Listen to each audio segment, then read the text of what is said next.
நீ வசரம் மிக வசரம் நான் எட்டி தொடவா அடிக்கொடியே இளங்கொடியே நான் மடிமேல் விழவா சோழ காட்டுக்குள்ள சுகம் கண்டதால காளங்கண்ணு குட்டி தூக்குதுவால மாமனுக்கு தாங்கவில்லை இனி மாறாப்புக்கு வேலை இல்லை மூணு முழம் மல்லியப்பூ உன்னை முட்டக்கண்ணால் பாக்குறதோ முட்டக்கண்ணு மல்லியப்பூ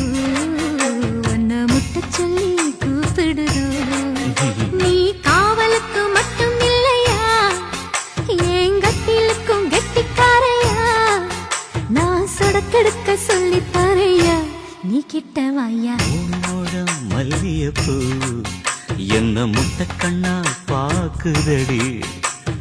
முட்டக்கண்ணு மல்லியப்பூ என்ன முட்ட சொல்லி கேக்குது